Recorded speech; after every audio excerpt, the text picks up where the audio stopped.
Teach you guys a thing called Frameology. What do you think that means?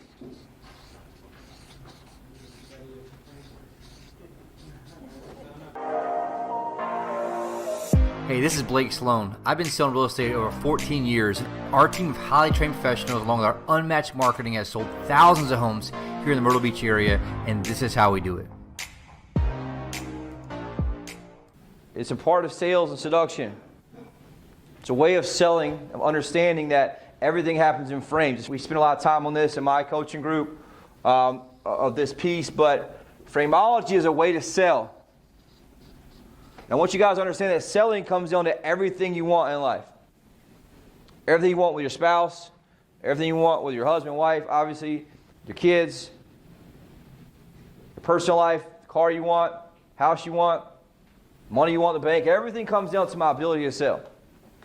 And so the more I can master that, the better I can get at that, the more of those things I'm going to have when I want. I want my kids to do things I want them to do. Guess what? You're very, very good at selling. Understanding these things called frames. What do you think frame means in the world of that selling here we're talking about? I'm going to give you guys the top really pieces here of that. And here's the thing. One thing you've been studying about this, I'll teach you on those two parts. I'm going to give you guys just a framework today of it, but there's 7 main parts, I think. Number 1 is the frame. I want you guys to look at the frame as the frame is a place where you put the art. So look at frame in the world of a museum, right? A famous painting, Van Gogh or something. What's the meaning of the frame, do you think? Nope, if you don't, it technically doesn't, right? My grandma used to paint all the time, that's how I know. She's painting this canvas. They put this wood thing behind it that holds the canvas together, and then what do they put on top of it? A frame. Frame separate. I didn't realize this, so she'd take the frame that's already in the wood. Sorry, she'd take the canvas that's already in wood behind the canvas, and she'd insert the wood into the frame, and they'd staple the wood into the frame. I never really knew why she did that, but going through this process I have. What do you think the main point of the frame is? The frame makes sure that all the focus is on the art. Does that make sense? And look at it this way. So that frame, the nicer frame going around that, if I'm looking at the museum walking in, I look at the frame, then where's my eye go to? Right within the art, in the very center of the frame. And so in sales and this understanding, my frame makes sure that the consumer, the client, whoever it is focusing on the art. What's the art in our scenario? Our skills, right? Our sales. My ability to sell, my ability to close, my ability to seduce. In the process is understanding that. So I want you to get very, very good at understanding that I've got to frame up the art. Most people just go in and give the art and they just blurt it all out and they're not actually setting things up. But this could be things that we're missing. Like we were talking about this a lot in my group, is that a lot of people are missing the numbers in their art. Well, they don't go through and talk about how much they've actually sold or how long they've been in the business or all the things they do as much as they should. And that should be more aligned in the intro. Because people don't care as much about the words and things that you're saying right now because there's so much noise out there. If you start going through this whole story about you and don't have any data in it, and I'm going to teach them that maybe next week about how do we get very good at our numbers. What's our numbers, our time frame, my quality, my work, my results, and my creation. Those are things we talk about with our clients in the very beginning of the intro to help them understand. Very, very important piece there. Right? And those numbers would be things like what? Yep. Yep. How many homes we sold as a team last year, number 1? Why? It's a whole lot more impressive. Right? Almost $200 million in real estate sold. Right? You can break that down per hour. It was 192. Yeah, right? Very close to $200 million. Right? Break that down per hour. Hey, look, we sold, multiple homes a day. I think, was it 1 every 12 hours? More than that. Whatever it is. Yeah, so it's over, I think I did the math on it, it was like 10 point something hours. But I'm going to get much better at that so we can get good at that. Hey, look, we're very good. We sell a home every 10 hours. Average agent sells a home, average is about 4 homes a year. Right? So we're going to talk about that with you guys in that piece. So I want you guys to understand the frame piece is what helps understand focus on that. Now to do that, I have these things I have to establish. They're called boundaries. Where you're not going to go outside of this other conversation. Yes.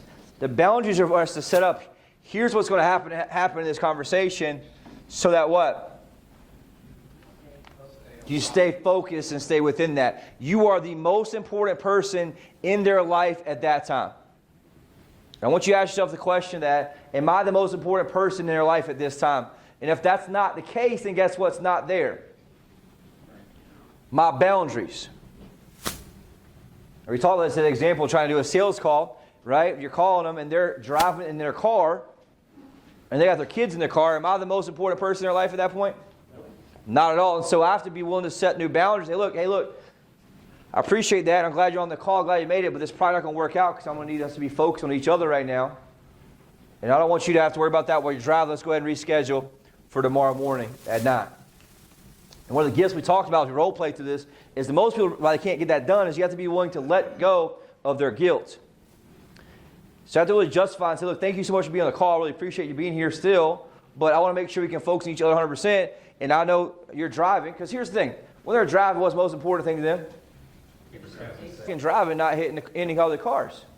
So there's no way I'm the number one person there. So I just want to make sure that I set and have these clear boundaries, and I live within those boundaries no matter what. Now, weak salespeople will set boundaries, and then what happens? That could be something like the dude, enough certainty, dude doesn't walk out, right? That's the thing. You have these boundaries. Here's what's going to happen. Here's what's going on.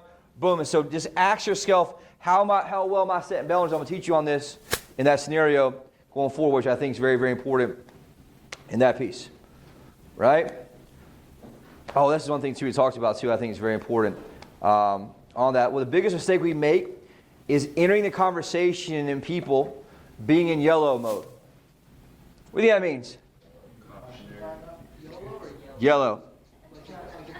I wish we'd have yellow, but yellow. Right? So we're entering the conversation, people, when they're in yellow mode, they're not in green mode. You have to get more forward. So if we do boundaries right, it takes them from yellow to this place of green. Means that we're in agreement. We're going to the same place with the same scenario here, and they're okay in the scenario that we're in, and I'm guiding that. Does that make sense?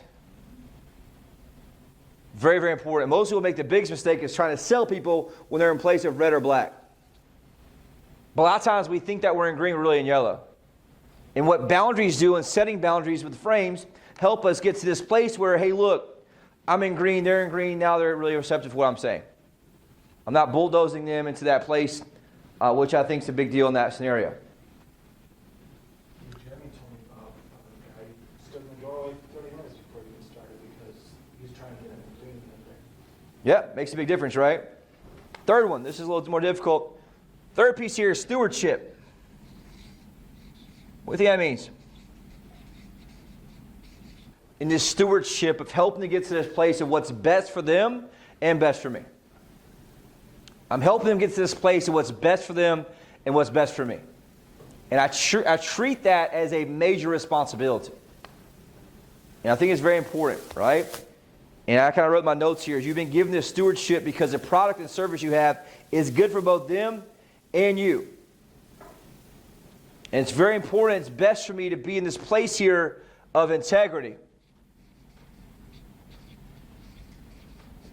2 levels of integrity. Number one, I'm personal, like I think Catcher talked about, internal integrity, meaning that I'm willing to stand up and collide with somebody for the right reasons. Why? Because I believe in this product. I believe in Myrtle Beach. I believe in what we have. And ultimately, I believe in me as the real estate agent that's going to help them sell or buy in this scenario. And that takes true conviction, especially right now in a market that's difficult. I have to be willing to stand up face to face and collide with them on a high level. Very, very important for me to do that in that scenario. Very, very important. Right? And as we talked about this for any type of property, right? Are you or your own client? Sorry, any type of product. Are you your own client? There's a big aha for me in a way. Right? The question for yourself, number one, are you your own client? If not, how can you become your own client? The third piece is, what's your plan to become your own client? One of the examples he talked about, if I'm selling private jets, but I fly on American all the time, what's my integrity like there? What's my stewardship like? Is that like being in mortgage and not owning a home? Yeah. Real estate too, own something. Now, that doesn't mean you have to have it right this second, but what made me want to write this down and share this is the question is, what's your plan to become your own client, if not? I don't expect somebody to be brand new and be able to buy something, have something, but what's your plan to buy something, if not? Because indirectly, though, you're telling them to buy something, it's the dream here, but you haven't bought anything yet. Can you really come from a place of stewardship and true integrity? Hold on.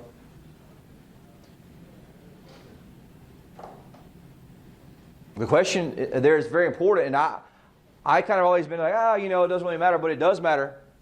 Because you're going to be much more willing to collide with them when, guess what? You do own. You do live here, right? And you believe in that based on your ownership yourself. And the value of home ownership and the value of how much more wealthy it makes people. And all these things are a big difference in that scenario, which I think is important. And so again, those questions are important in that part. Are you your own client?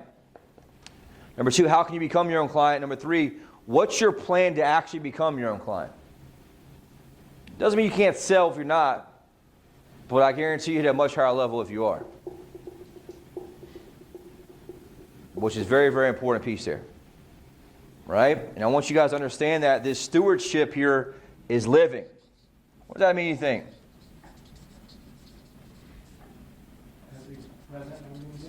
You live it. So if I don't make my dials, I'm going to have truth, and I'm saying I'm am, or I hit my, am I really having true stewardship and integrity?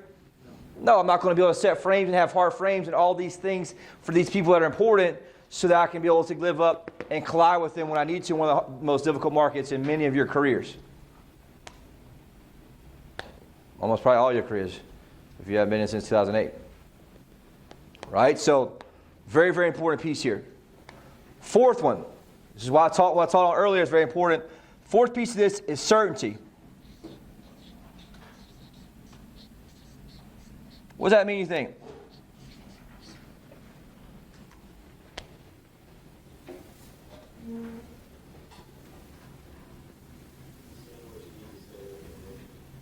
Say what I need to say with conviction. Probably say what I need to say. Say what I need to say when I need to say it with conviction. Me, am I willing to stand up and collide with these people where? In the frame, within the boundaries that I've selected. So part of sales here is I set a frame, I create these boundaries, and then what's going to happen with great salespeople? They're going to collide over and over and over about things that they need to know. That's why it's so hard for new people to take listings. I talked about this yesterday. I think we talked about this lady had this issue, right? The problem with new people that take listings is what? They're uncertain, it's more difficult, it's different, and they're not willing to do what? Collide to help them realize that they're delusional about how much their property is actually worth. And the more I let them live in that place of delusion, the harder it is for me to get them back to reality. And so back to this place of certainty, I'm never going to be able to collide with any more certainty than I have in my own self, my own life. And so if I go back to this page here and talk about these things and these half-truths, and why I talk about why it's so important for me to have the code, right, and live in this place of the code, because it shows up every single time when I'm in this place of certainty with my clients, which is why they're not buying from me. Why? Because I can't hold the space needed to within the frame to help them understand that. Which is why I can't teach on a lot of this if we don't have the basic truth, half-truth part figured out and living by the code.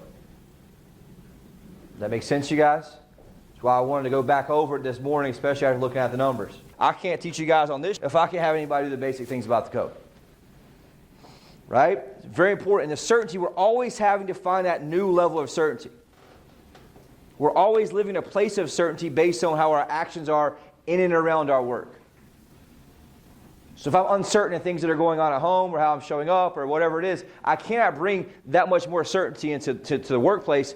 I think I can, and I pretend I can, but guess who knows that's not certainty? The client who doesn't sign with you or doesn't stay with you, who doesn't want to continue working with you. Or the client who just disappears and you don't really know what happens to them. You think they didn't buy, they went and bought for somebody else. Every buyer's agent in this room has somebody doing that right now. This very second to you. So it's very, very important for me to understand that piece. I must continue growing my certainty every single day. In my own products, my own certainty in myself. Very, very, very important part overall. Right? Third piece here. Sorry, fifth piece, whatever it is. Fifth piece is my setup. This is the next level, but it's my setup. What do you think that means? What's my setup?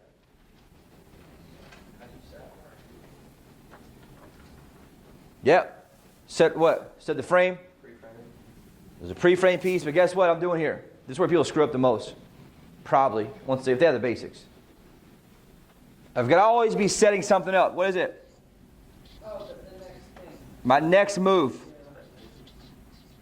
Or my next frame. Most people just go through a sales process in a place of reaction. They're not the ones set up the next frame, the next piece. So I've got to be very, very good at this. And the last two are going to kind of come together in that piece. But I've got to make sure I'm very, very good. Because here's the deal. The frame's not the same on the first day as it is the last day. Real estate has a very long sales cycle. So the frame's not the same it is on the first day as it is on the last day. What does that mean, you think? And depending on where the process, who is. There's two pieces of that. You said depending where you are in the process, right? But ultimately, what does it depend on? Process where they are, too. Yeah, and like, for example, on the seller side, some we get in really early. Some we get in very late. And so I'm always working on understanding what's my current setup, but how am I setting up for the next move? And that starts with an awareness of understanding, hey, here's what's going on in the sales process. Here's what's happening in the sales cycle, right? It's a lot of work for the setup. Most of the work happens in the setup. And the setup for you to understand is what's going to happen next, right? I must know the buying patterns and behaviors of the buyer or the seller, right? I must understand the buying patterns and behaviors of the buyer or the seller. So I have to be really into their psychology and know what's happening next. Most people screw up because what do? On the buy side, they do this half-assed script. They meet with them. Their setup's really not great in their script. If you go back and listen to the recording, if they do, lucky enough for them to show up, they do a presentation, and they set up some emails, and then what? Wait for them to come back to them. They're not setting up the next move. The next move right now, hey, look, we'll meet in 48 hours and look at your top 5 houses, your top 5 properties, and we'll go look at them together. That's setting up the next move, and that's being proactive versus being reactive to the scenario, which is why most buyers will not really want to work with you because all they got was some emails. Why? Because they don't understand what the next move is, and you're not making that clear to them as the leader. And moving them from point A to point B. Right? Here's what happened next, and here's the thing. The hope can't be your strategy. Right? You cannot be winging it. You're always setting up for the next thing. And that goes back to us being the true leader here in that stewardship of understanding and knowing what's best for them. And if I do that, I don't have any problem making sure I set up the next frame or the next step for them to know here's what has to happen next. And if they're unwilling to fill out loan documents, what's that tell about my stewardship, my leadership?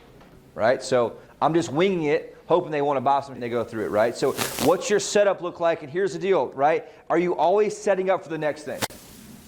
And once you get really good at frames, you understand pre-frames and frames, and I'm setting up for the next frame of what happens so I can close this loop and move to the next loop, which is how I get true influence over them and what they do. Sixth piece here is the last one, which I think is important. I think it's very powerful that I don't spend enough time on. Number 6, you got to be the compass. You're always leading the way. This is very important. What most people do is they allow the client to lead the way. And so I wrote here in my notes, right? You have to have some sense of navigation in your mind on the sequential thinking of where you're going to take them. Very important. You have to have some sense of navigation in your mind on the sequential thinking of where you're going to take them. So what does that mean? I'm thinking 2 and 3 steps ahead. The conversation I'm having now is so I can move them the way I need to move them 2 steps from now. And I want you guys to visualize yourself as the person who's holding the compass that has to direct what's going on. Here's the deal. There's not a straight shot in sales. I've got to be smart enough and good enough to look at the compass and read what has to happen next for me to move that direction to find the next point to move to the next point. You got to do what? Lots of work of looking, understanding, and reading that and figuring it out, finding the next point, and then doing what? Evaluating what's going on, moving to the next point.